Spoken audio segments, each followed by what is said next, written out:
Hello everyone, good morning friends. समय बड़ बलवान। एप्रिल 19 आमर एग्जाम आज काउंट कले 25 डेज रोचे। एग्जाम जिते पाखक आसूचे से टेंशन लगुच एमती कि किसी भी पढ़ीनी आउ थे पुणी स्टार्ट करा पड़ो ऑल चैप्टर। मार्क डिस्ट्रीब्यूशन भी आसी सरी। डीआई जो डर थिला से ना। ओडिशा जीके आ करेन्ट अफेयर्स अधिक वेटेज अच्छी। ओडिशा जीके रे किसी भी न्यू पढ़ार ना, जी बुक रू पढ़ी रिविजन करार अच्छी। आ करेन्ट अफेयर्स मिनिमम 6 मंथ देखार अच्छी।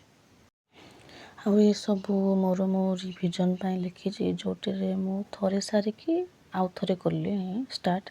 मैथ मोर ऑलरेडी 2टा चैप्टर कम्प्लीट होगलानी। रीजनिंग ऑलरेडी 1 टाइम सरलानी। ओडिशा जीके भी 1 टाइम सरलानी।